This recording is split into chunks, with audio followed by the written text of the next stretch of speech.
VK Mishra present. हमारे channel पे बने रहने के लिए हमारे चैनल को लाल बटन दबा करके सब्सक्राइब करें और साथ में बेल आइकन घंटी दबाएं। नीलांजन समाभाषम रविपुत्रम यमाग्रजम छाया मार्तंड शंभूतम तम नमामि शनैश्चरम। जय श्री शनिदेव, जय श्री राधे कृष्ण। आप सभी का हमारे YouTube चैनल पे बहुत बहुत स्वागत है। आइए आज सुनते हैं शनिवार के दिन शनिदेव की कथा। जो भी भक्त सच्ची श्रद्धा के साथ, नियम व निष्ठा के साथ शनिवार का व्रत करते हैं या शनिदेव का कथा श्रवण करते हैं, इससे शनिदेव अति प्रसन्न होते हैं और मनोवांछित फलों को प्रदान करते हैं।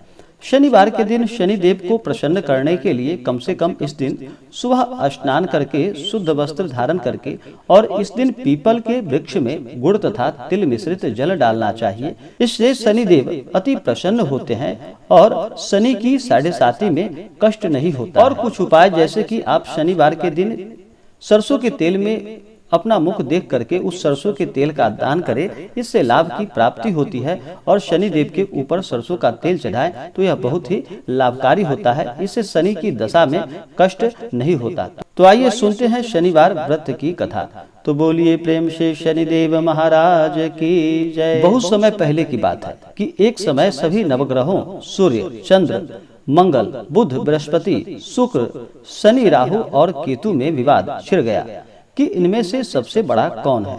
सभी आपस में लड़ने लगे और कोई निर्णय न होने पर देवराज इंद्र के पास निर्णय कराने के लिए पहुंचे। इंद्र इससे घबरा गए और इस निर्णय को देने में अपनी असमर्थता जताई। परंतु उन्होंने कहा कि इस समय पृथ्वी पर राजा विक्रमादित्य हैं, जो कि अति न्याय प्रिय हैं, वे ही इसका निर्णय कर सकते हैं। सभी ग्रह एक साथ राजा विक्रमादित्य के पास पहुंचे और अपना विवाद उनसे बताया, साथ ही निर्णय लेने के लिए भी कहा।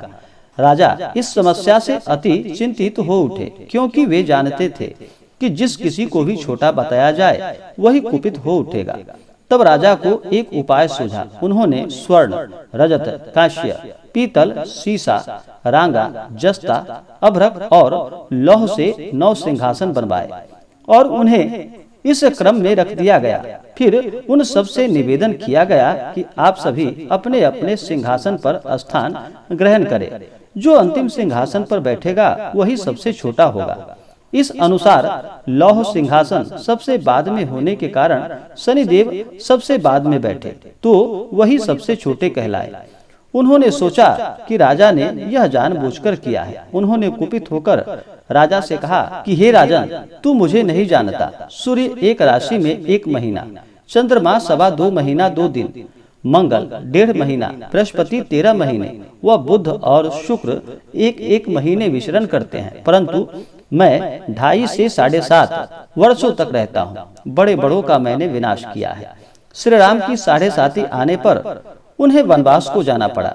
रावण की आने पर उनकी लंका को बंदरों की सेना से परास्त होना पड़ा। अब तुम सावधान रहना। ऐसा कहकर कुपित होते हुए शनिदेव वहां से चले गए। अन्य देवता खुशी खुशी चले गए। कुछ समय पश्चात राजा की 7.5 आई। तब शनिदेव घोड़े के सौदागर बनकर वहां आए। उनके साथ कई बढ़िया घोड़े थे। राजा ने यह समाचार सुनकर अपने अश्वपाल को अच्छे घोड़े खरीदने की आज्ञा दी। उसने कई अच्छे घोड़े खरीदे व एक सर्वोत्तम घोड़े को राजा को सवारी करने हेतु दे दिया। राजा ज्यों ही उस पर बैठा, वह घोड़ा सरपट वन की ओर भाग चला। भीषण वन में पहुंचने पर वहां से अंतर्ध्यान हो गया और राजा भूखा प्यासा भटकता रहा। तब एक ग्वाले ने उसे पानी पिलाया। राजा ने प्रसन्न होकर उसे अपनी अंगूठी दे दी। वह अंगूठी देकर राजा नगर को चल दिए और वहां अपना नाम उज्जैन निवासी वीका बताया। वहां एक सेठ की दुकान में उसने जल इत्यादि पिया और कुछ समय विश्राम भी किया। भाग्यवश उस दिन सेठ की बड़ी बिक्री हुई। सेठ उसे खाना खिलाने के लिए खुश होकर अपने साथ अपने घर ले गया। वहां उसने देखा कि एक खूंटी पर देखा कि एक हार लटक रही थी, जिससे कि खूंटी ही निगल रही थी। थोड़ी देर में पूरा हार गायब हो गया। तब सेठ ने आने पर देखा कि हार गायब है। उसने समझा कि वीका ने ही उसे चुराया है। उसने वीका को कोतवाल के पास पकड़वा दिया। फिर राजा ने भी उसे चोर समझकर उसका हाथ पैर कटवा दिया। वह चौरंगिया बन गया और नगर के बाहर फेंकवा दिया गया। वहां से एक तेली निकल रहा था, जिसे कि उस पर दया आई और उसने बीका को अपनी गाड़ी में बिठा लिया और अपनी जीभ से बैलों को हाँकने लगा। उस काल राजा की शनि दशा समाप्त हो गई थी। वर्षा काल आने पर वह मल्लाहार गाने लगा। तब वह जिस नगर में था, वहाँ की राजकुमारी मनभावनी को वह इतना भाया कि उसने मन ही मन प्रण कर लिया कि उस राग गाने वाले से ही विवाह करेगी। उसने दासी को ढूंढने के लिए भेजा। दासी ने बताया कि वह एक चौरंगिया है, परंतु राजकुमारी न मानी। अगले ही दिन उठते ही वह अनशन पर बैठ गई कि विवाह करेगी तो उसी से। उसे बहुत बार समझाने की प्रयास की गई, लेकिन वह न मानी। तो राजा ने उस तेली को बुलावा भेजा और विवाह की तैयारी करने को कहा। फिर उसका विवाह राजकुमारी से हो गया। तब एक दिन सोते हुए स्वप्न में शनिदेव ने राजा से कहा कि राजन, देखा तुमने, मुझे छोटा बताकर कितना दुख झेला है। तब राजा ने उनसे क्षमा याचना की और प्रार्थना की कि हे शनिदेव, जैसा दुख मुझे दिया है और किसी को ना देना। शनिदेव मान गए और कहा कि जो मेरी कथा और व्रत कहेगा उसे मेरी दशा में कोई कष्ट नहीं होगा। जो नित्य मेरा ध्यान करेगा और चींटियों को आटा डालेगा, उसके सारे मनोरथ पूर्ण होंगे। साथ ही राजा को हाथ पैर भी वापस दे दिए। प्रातः आंख खुलने पर राजकुमारी ने देखा तो वह आश्चर्यचकित रह गई। विका ने उसे बताया कि वह उज्जैन का राजा विक्रमादित्य है। सभी अत्यंत प्रसन्न हुए। सेठ ने जब सुना तो वह पैरों पर गिरकर राजा से क्षमा याचना मांगने लगा। राजा ने कहा कि वह तो शनिदेव का कोप था, इसमें किसी का कोई दोष नहीं है। सेठ ने फिर भी निवेदन किया कि मुझे शांति तभी मिलेगी जब आप मेरे घर चलकर भोजन ग्रहण करेंगे। सेठ ने अपने घर नाना प्रकार के व्यंजनों से राजा का सत्कार किया। साथ ही सबने देखा कि जो खूंटी हार निगल गई थी वही अब उसे उगल भी रही थी। सेठ ने अनेक मोहरे देकर राजा का धन्यवाद किया और अपनी कन्या श्री कंवरी से पानी ग्रहण का निवेदन किया। राजा ने सहर्ष स्वीकार कर लिया। कुछ समय पश्चात राजा अपनी दोनों रानियों मनभावनी और श्री कंवरी को लेकर सभी उपहार सहित उज्जैन नगरी को चले गए। वहां पुरवासियों ने सीमा पर ही उनका स्वागत किया। सारे नगर में दीपमाला हुई। वह सब ने खुशी मनाई।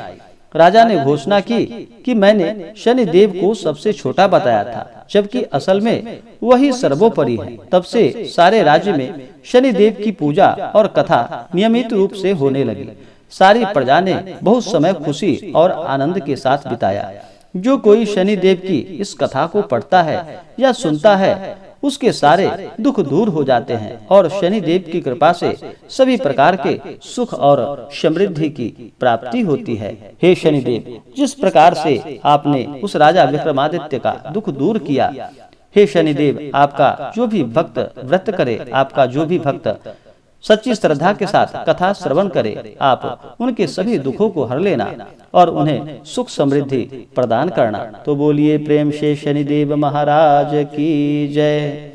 तो आशा करता हूँ कि यह जानकारी आपको अच्छा लगा हो। ऐसे ही ज्ञानवर्धक जानकारियाँ प्राप्त करने के लिए हमारे इस चैनल को लाल बटन दबा करके सब्सक्राइब करें। साथ में बेल आइकन घंटी दबाएं ताकि मेरे वीडियो का नोटिफिकेशन आपके पास सबसे पहले पहुंचे।